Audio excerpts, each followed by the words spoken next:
if I'm sitting next to a swimming pool and somebody dives in and she's not too pretty, so I can think of something else, I think of the waves and things that are formed in the water. And when there's lots of people have dived in the pool, there's a very great choppiness of all these waves all over the water. And to think that it's possible, maybe, that in those waves is a clue as to what's happening in the pool.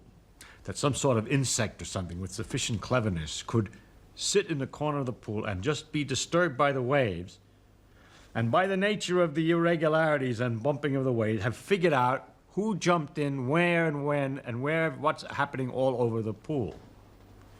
And that's what we're doing when we're looking at something. The light that comes out is waves, just like in the swimming pool, except in 3 dimensions instead of the 2 dimensions of the pool. They're going in all directions.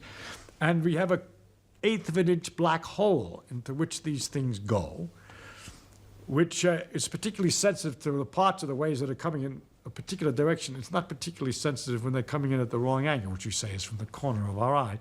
And if we want to get more information in the corner of our eye, we swivel this ball about so that the hole moves from place to place.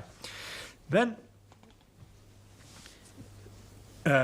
it's quite wonderful that we can figure out so easy.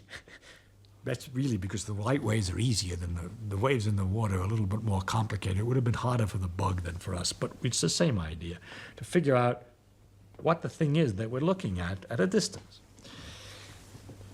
And it's kind of incredible, because when I'm looking at you, someone standing to my left can see somebody who's standing at my right. That is, the light could be going right across this way, the waves are going this way, the waves are going this way, the waves are going this way. It's just a complete network.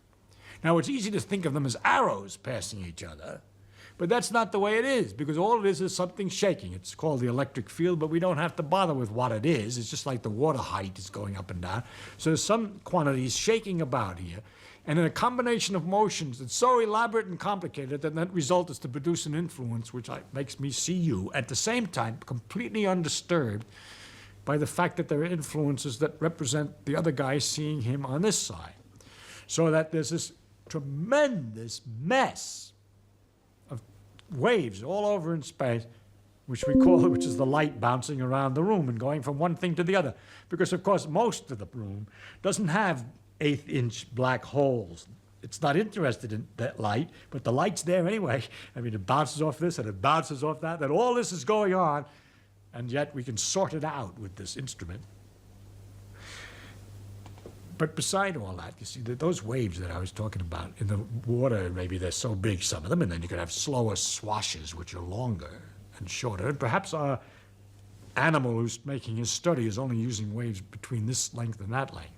So it turns out that the eye is only using waves between this length and that length, except those 2 lengths are 100 thousandths of an inch. 100 thousandths of an inch, maybe. And what about the slower swashes, the waves that go more slowly, that have a longer distance from crest to trough? Those represent heat. We feel those, but our eye doesn't see them focused very well. We don't, in fact, at all.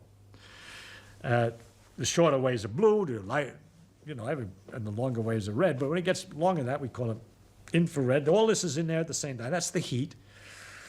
Pit vipers that you got down here in the desert, they have a little thing that they can see the longer waves and pick out mice, which are radiating their heat, their longer waves, by their body heat, by looking at them with this eye, which is the pit of the pit viper.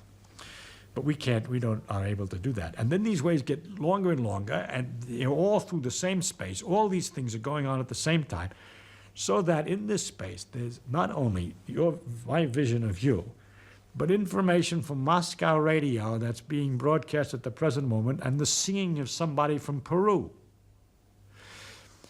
All the radio waves are just the same kind of waves, only longer waves. And there's the radar from the airplane, which is looking at the ground to figure out where it is, which is coming through this room at the same time. Plus the X-rays, cosmic rays, and all these other things, which are the same kind of waves, exactly the same waves, but shorter, faster, or longer, slower. It's exactly the same thing. So this big field, this area of irregular motions of this electric field, this vibration, contains this tremendous information, and it's all really there. That's what gets you. If you don't believe it, then you pick a piece of wire and connect it to a box.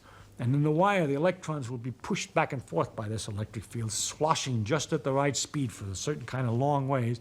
And you turn some knobs on the box to get the sloshing just right, and you hear Radio Moscow. Though you know that it was there. How else did it get there? It was there all the time. It's only when you turn on the radio that you notice it. But that all these things are going through the room at the same time, which everybody knows but you gotta stop and think about it to really get the pleasure about the complexity, the inconceivable nature of nature.